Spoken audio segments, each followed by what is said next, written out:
రాజ్యాంగాన్ని అమలు పరుస్తూ జగన్మోహన్ రెడ్డి గారు పరిపాలించిన గత 5 సంవత్సరాలకి భిన్నంగా ఇవాళ మీరందరి ముందు సాక్ష్యంగా మేమందరం నిల్చొని ఉన్నాము సాల్మన్ గారి హత్యకి. మరి సాల్మన్ గారి హత్య ఏ విధంగా జరిగిందో ప్రజలందరికీ తెలుసు. సాక్షాత్తు పోలీసు వారు, సిఐలు, ఎస్ఐలు దగ్గరుండి సాల్మన్ గారు హత్యకి అందరూ సాక్ష్యంగా నిలబడ్డారన్నది కూడా చెప్పదలుచుకున్నాం. మరి అదే విధంగా దాదాపు 200-300 కుటుంబాలు ఆ పల్లెను వదిలి బయటకు వెళ్ళడం జరిగింది. వాళ్ళని పంపించేయడం జరిగింది తెలుగుదేశం గూండాలు ఆ విలేజెస్ నుంచి. కోర్టు ద్వారా నిర్ణయం తీసుకొని కోర్టు చెప్పిన తర్వాత చాలా మంది ఆ గ్రామానికి తిరిగి రావడం జరిగింది. ఆ క్రమంలోనే సాల్మన్ గారి భార్య అనారోగ్యం పాలవడంతో తనని చూడటానికి పండగ వస్తుంది, తన భార్యని ఒకసారి పలకరించాలా అన్న ఆశతో సాల్మన్ గారు ఊర్లోకి అడుగు పెడితే తెలుగుదేశం గూండాలు, పచ్చ గూండాలు సాల్మన్ గారిని, ఒక దళితుడైన సాల్మన్ గారిని ఎక్కడికక్కడ నరకడం మీరందరూ చూసే ఉంటారు.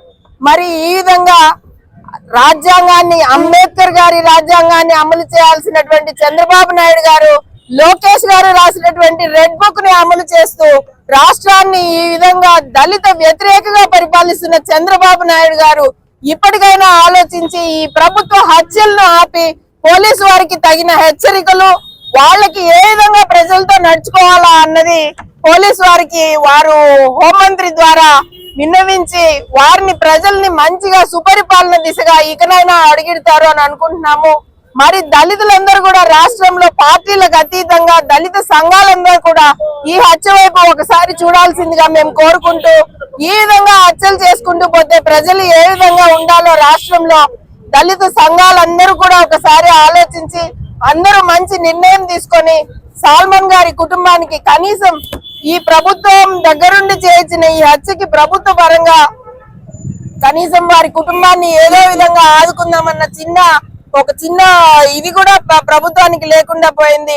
సాల్మన్ గారి కుటుంబాన్ని ఆదుకోవాలని ప్రభుత్వాన్ని గట్టిగా హెచ్చరిస్తూ, అదే విధంగా ఈ హత్యకి బాధితులైన బాధ్యత వహిస్తూ సిఐ, ఎస్ఐ సస్పెండ్, వారిద్దరూ వాళ్లే వెనక్కి రావాలి.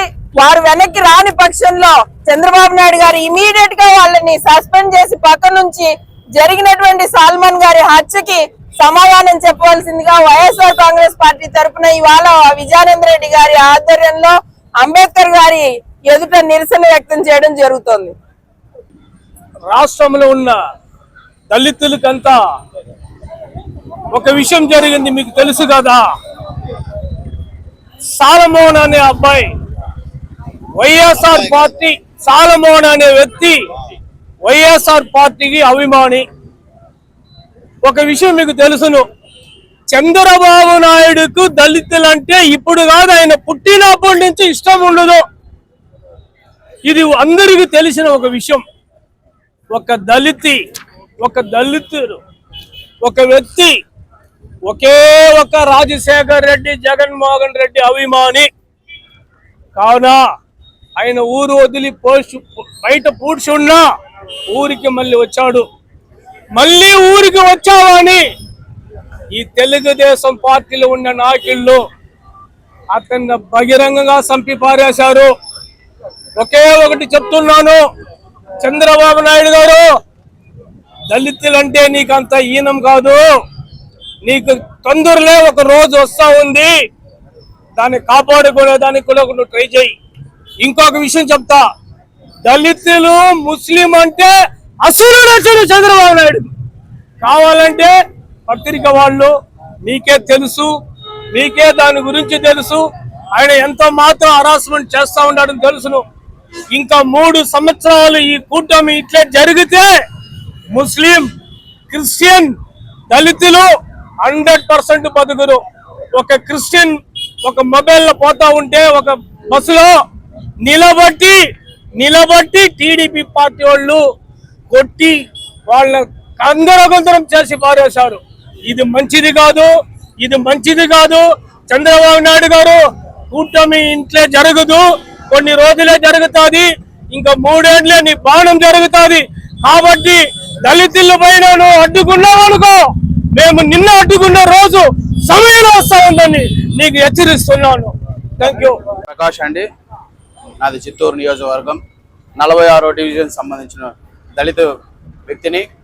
ఈరోజు కాదు, తెలుగుదేశం పార్టీ 1982లో పుట్టినప్పటి నుండి మన రాష్ట్రంలో బడుగు బలహీన వర్గాలు, అదేవిధంగా షెడ్యూల్ కులాలు, షెడ్యూల్ తెగలవారు, ఎస్సీ ఎస్టీస్ అంటే ఎప్పటికీ చిన్న చూపే.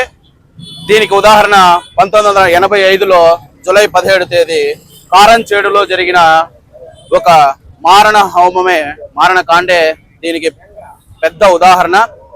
ఆ రోజు నుంచి ఈ రోజు వరకు కూడా మొన్న పిఠాపురంలో అందరం చూసాం. మన దళిత వాడల మీద, మాదిగ ఇళ్ళ మీద కొంతమంది కాపు నాయకులు, జనసేన వాళ్ళు అందరూ కలిసి డ్రోన్లు ఎగరేస్తున్నారు. నేను ఒక్కటి అడుగుతున్నా, ఈ రాష్ట్రానికి ప్రథమ పౌరుడుగా ఉన్న చంద్రబాబు నాయుడు గారు, మీరు ముఖ్యమంత్రిత్వంలో మిమ్మల్ని ఒక్క ప్రశ్న అడుగుతున్నా. ఈ దేశంలో, ఈ రాష్ట్రంలో దళితులకు కానీ, బడుగు బలహీన వర్గాలకు కానీ, మైనారిటీలకు కానీ ఎవరికి కానీ స్వేచ్ఛ స్వాతంత్రం లేదా? అయ్యా, మీరు పుట్టక ముందు నుంచే భారత రాజ్యాంగం ప్రతి ఒక్క పౌరుడికి, ప్రతి ఒక్క మనిషికి, జీవరాశికి, ప్రతి ఒక్కరికి వాక్ స్వాతంత్రము, ఎక్కడ కావాలంటే మాట్లాడే అధికారము అన్ని ఇచ్చాడు.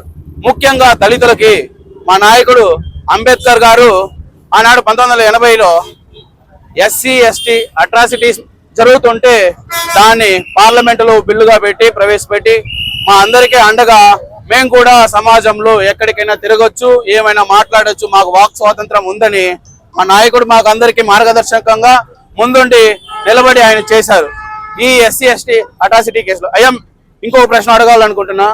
ప్రతి ఒక్క పార్టీలోనూ దళితులు ఉన్నారు, ఎస్సీలు ఉన్నారు, ఎస్టీలు ఉన్నారు, మైనారిటీస్ అందరూ ఉన్నారు.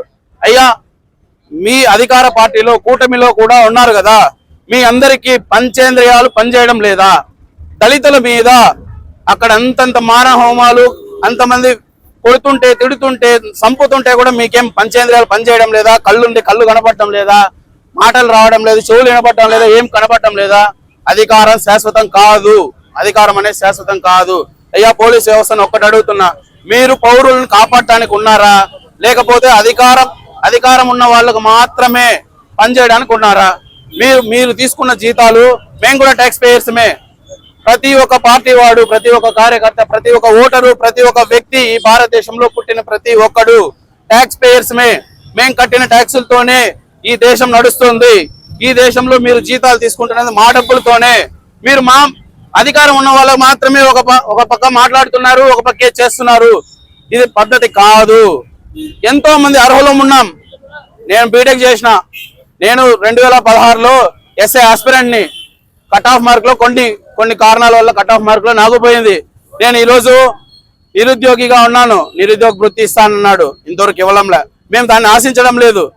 మీరు చేస్తే ఏమన్నా, మీరు మంచి మాటలు చెప్తే రాష్ట్రాన్ని మేము సంపద వైపు సృష్టిస్తాం, సంపద వైపు పరుగులు పెట్టిస్తాం అంటారు. అదే అవతల సంక్షేమ పథకాలు ఇస్తే రాష్ట్రం శ్రీలంక అయిపోతుంది, రాష్ట్రం దివాలా తీసిపోతుంది అంటున్నారు. మీరు ఎన్నో చేస్తున్నారు, కానీ దేనికి ప్రయోజనం లేదు.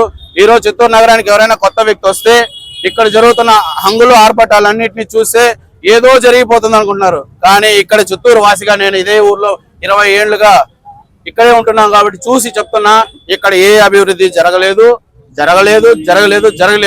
ప్రతి ఒక్కరికి సంక్షేమం అందించింది ఒక్క రాజశేఖర రెడ్డి గారు ఆనాడు. ఆయన మరణాంతరం మన జగన్మోహన్ రెడ్డి ప్రాంత ఏది చూడకుండా ప్రతి ఇంటికి ఆయన సంక్షేమ పథకాలను అందించి ఈరోజు జరుగుతున్న ఈ విషయాల్ని ఖండిస్తున్నాం.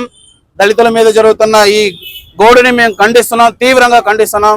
దయచేసి ప్రథమ పౌరుడిగా ఉన్న చంద్రబాబు నాయుడు దీని బాధ్యత వహించి ఆ అధికారుల మీద తక్షణమే సస్పెన్షన్ విధించాలని కోరుకుంటున్నాం. జై భీమ్, జై భీమ్, జై భీమ్.